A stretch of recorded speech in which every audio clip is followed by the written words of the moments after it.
నమస్తే, నేను మీ ఈశ్వర్. ఈ6 న్యూస్కి స్వాగతం. వార్తల్లోని ముఖ్య అంశాలు.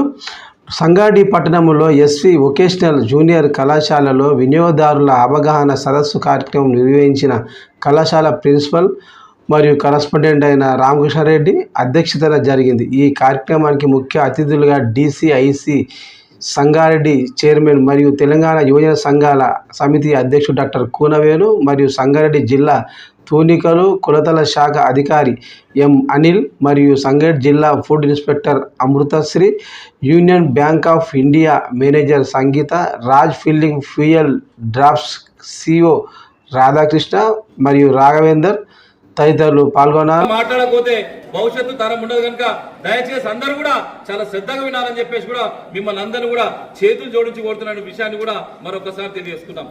మనకు 1986 నుంచి ఇప్పటి వరకు అంటే సుమారు 30 సంవత్సరాలు పైచీలు పైన కూడా నేటి కూడా చట్టం చుట్టమైనటువంటి దాని మీద ఆగస్టు 9, 2019 ఈ చట్టానికి చాలా బలం చేసేటువంటి ప్రయత్నం చేసి జూలై 20 తారీఖు నుంచి ఈ యొక్క చట్టం అనేటువంటిది పూర్తిగా అమలయ్యేటువంటి పరిస్థితి ప్రారంభమైంది. అమలైన తర్వాత CCPA అంటే సెంట్రల్ కన్స్యూమర్ ప్రొటెక్షన్ అథారిటీ అనేటువంటిది వచ్చింది. ఈ సెంట్రల్ కన్స్యూమర్ ప్రొటెక్షన్ అథారిటీ అనేటువంటి దాని మీద మనం ఆలోచన చేస్తే చాలా అద్భుతాలు జరిగేటువంటి పరిస్థితి. మనం ఒకసారి ఆలోచన చేసుకోవాలి, సోంచాలి. మనకి మధ్యలో మనకు టీవీలో యాడ్స్ వస్తుంటాయి. మనకు ఫేర్ అండ్ లవ్లీ అనేటువంటి యాడ్ వస్తుంది. నల్లగా ఉన్నోళ్ళు తెల్లగా అవుతారంట. నిజం రామకృష్ణ రెడ్డి సార్, ఇది నల్లగా ఉన్నోళ్ళు తెల్లగా అవుతారంట. అవుతారు ఎక్కడైనా అవుతారా? అయితే నేను ఒకటే చెప్తున్నా ఏంటంటే ఎస్వి కళాశాల నుంచి ఒకటే కోరుతున్నా ఏంటంటే నల్లగా ఉన్నోళ్ళు తెల్లగా అవుతారంటే వెస్ట్ ఇండీస్ పంపిస్తాం. వెస్ట్ ఇండీస్ పోయి ప్రతి ఒక్కరికి పొద్దుగల రాత్రికి మధ్యాహ్నం మొత్తం పే అంతా ఫేర్ అండ్ లవ్లీ తెల్లగా అవుతారా? మంగోలియా దేశం పంపుతాం. అవుతారా? ఇంకొకటి ఎంత విచిత్రం చూడనా, ఎంత ఘోరం అంటే నిజంగా చెప్తున్నా కదా, చెప్తే చాలా బాధాకరమైనటువంటి సంఘటన. వాడు హెలికాప్టర్ ఉంటాడు, ఆ పుస్స కొడతాడు, దాన్ని ఏమంటారు, అది ఫాగ్.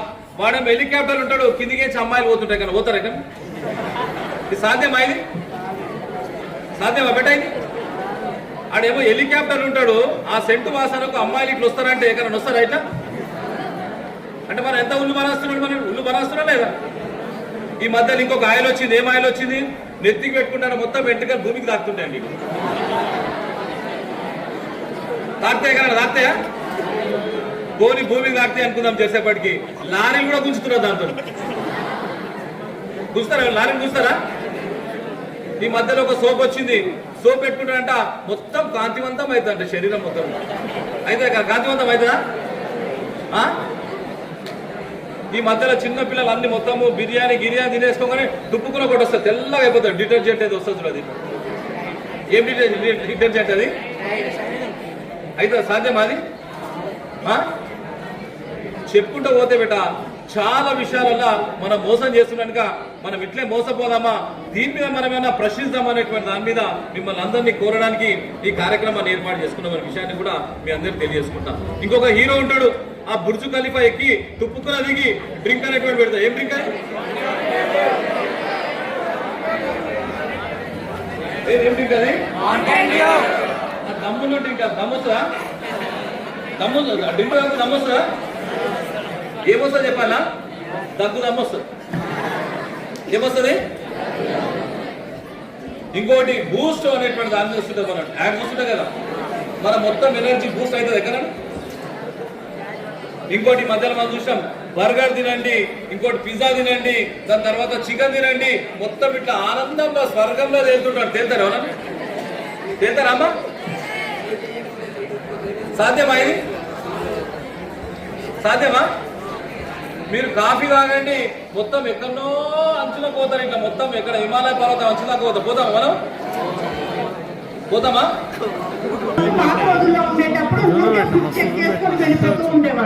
కానీ ఇప్పుడు కొత్త చట్టం వచ్చిన తర్వాత ఫుడ్ అనేది ఒక ఫుడ్ కు సంబంధించింది కాదు, ఒక ప్రాంతానికి సంబంధించింది, ఒక కన్స్యూమర్ సంబంధించింది, ఒక కుటుంబానికి సంబంధించింది. ముఖ్యంగా మన ఆరోగ్యం మీద ప్రభావం చూపిస్తూ ఉంటుంది. ఈ ఫుడ్ సేఫ్టీ డిపార్ట్మెంట్ వాళ్ళు ఏం చేస్తుంటామంటే ఎక్కడైతే రెస్టారెంట్స్ ఉంటాయో, మ్యానుఫ్యాక్చరింగ్ యూనిట్స్ ఉంటాయో వాటన్నిటిని కూడా చెక్ చేస్తూ ఉంటాము.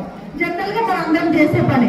కానీ కొత్త చట్టం ఏంటంటే సైంటిఫిక్ అప్రోచ్ తోటి, అంటే మనందరం ఇప్పుడు ఊరికే చెప్పి పోవడం కాకుండా ప్రతిదీ రిపోర్ట్ ప్రకారం ల్యాబ్స్ వచ్చాయి, కొత్తగా మొబైల్ వ్యాన్స్ వచ్చాయి, ఎక్కడంటే అక్కడ స్పాట్ టెస్టులు చేస్తున్నారు, మంచి ఫుడ్ ఉంచాలి అన్న ఉద్దేశంతో ఇక్కడ మాకు కావాల్సిన అవేర్నెస్ మీరందరూ కూడా కొంచెం కోఆపరేట్ చేస్తే ఇన్ఫర్మేషన్ ఇచ్చేస్తారు.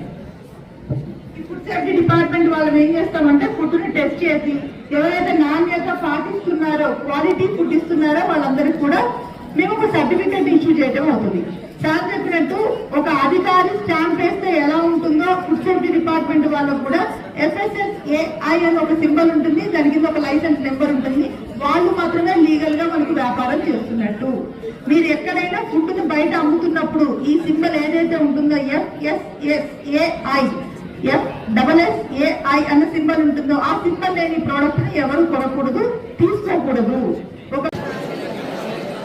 నా పేరు Anil Kumar, legal metrology district ఇన్స్పెక్టర్ని. పిల్లలు చాలామంది మీరు మార్కెట్లో కానీ బయట కానీ ఎక్కడ కానీ కూల్ డ్రింక్స్ కానీ వాటర్ బాటిల్స్ కానీ ఏవైనా మీరు పర్చేజ్ చేస్తుంటారు కదా.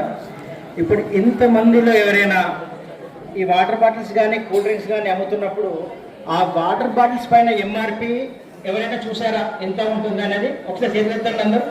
చూసేవాళ్ళు మీరు వాటర్ బాటిల్ చూస్తుంటారు కొనేటప్పుడు, చూసారా? Very good. చూసినప్పుడు ఫర్ ఎగ్జాంపుల్ ఒక 1 లీటర్ వాటర్ బాటిల్ 20 రూపాయలు ఉంటుంది కదా, అది 20 రూపాయలు తీసుకుంటాడా, 22 రూపాయలు తీసుకుంటాడా, 25 రూపాయలు తీసుకుంటాడు? ఎప్పుడైనా మీరు కొన్నప్పుడు 22 కానీ 25 కానీ తీసుకుంటాడు. ఎందుకంటే మీరు ఏమైనా ప్రశ్నిస్తాడు అతడు? మీరు ప్రశ్నించినప్పుడు అతను ఏమని జవాబు చెప్తాడు? కూల్ చేస్తున్నాం కాబట్టి ఆ కూలింగ్ ఛార్జెస్ కింద 2 రూపాయలు 5 రూపాయలు ఎక్కువ తీసుకుంటున్నారు అని చెప్పేసి అంటారు. కానీ ఒకటి గుర్తుపెట్టుకోండి, ఏది కూడా MRP కంటే ఎక్కువ అమ్మడానికి వీల్లేదు. అది చట్టం.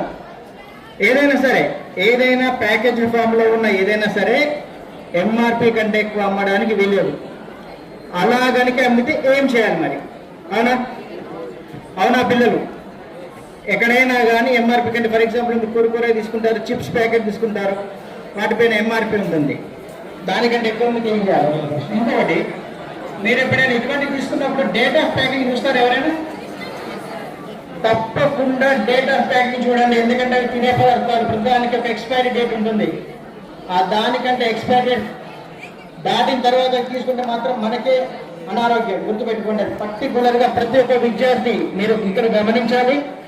మీ ఇంట్లో కూడా తెలియకపోతే ప్రతి ఒక్కరికి కూడా మీ ఇంట్లో మీ తల్లిదండ్రులకు కానీ మీ చెల్లెళ్ళకి తమ్ముళ్ళకి కానీ తప్పకుండా చెప్పండి. అది చాలా ఇంపార్టెంట్, డేట్ ఆఫ్ ప్యాకింగ్ అనేది. ఎందుకంటే తినే వస్తువుల పైన. మరి ఇటువంటి ఫర్ ఎగ్జాంపుల్ కొన్ని వస్తువుల మీద డేట్ ఆఫ్ ప్యాకింగ్ ఉండదు. చూసారు, గమనించారు ఎప్పుడైనా? డేట్ ఆఫ్ ప్యాకింగ్ ఉండదు కొన్నిటిపైన. మరి ఏం చేయాలి? MRP కంటే ఎక్కువ అమ్మితే ఏం చేయాలి? ఇది పక్కన పెడదాం. మీరు మార్కెట్లోకి వెళ్తుంటారు. ప్రతి ఒక్క మార్కెట్లో కూరగాయల షాప్ నుంచి పెడితే కిరాణా షాప్, పెద్ద పెద్ద మాల్స్, బంగారం షాప్ నుంచి పెడితే మనం మాట్లాడుకోవచ్చు తర్వాత.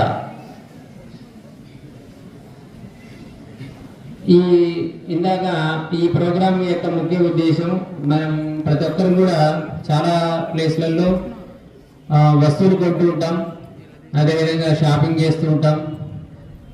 తర్వాత కొన్ని డిఫాల్ట్ వస్తాయి, డిఫెక్టివ్ వస్తాయి. వాటిని ఏ విధంగా మనము మళ్ళీ రీప్లేస్ చేసుకోవచ్చు, దాని మీద ఉన్నటువంటి రూల్స్ అండ్ రెగ్యులేషన్స్ ఈరోజు ఈ యొక్క ప్రోగ్రాం ద్వారా మీకు వివరించడానికి, ఎక్స్ప్లెయిన్ చేయడానికి మనకి ఇక్కడికి రావడం జరిగింది. కామర్స్ స్టూడెంట్స్కు కొంత అవగాహన ఉంటుంది వీటి మీద.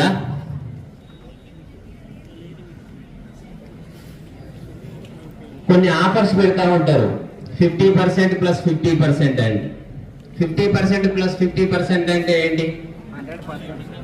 100% ఫ్రీ కదా? ఎవరైనా చెప్తారా? 50% ప్లస్ 50% అంటే 25? Very good. ఎవరైనా ఎట్లా చెప్పపోయి ఇష్టాడా?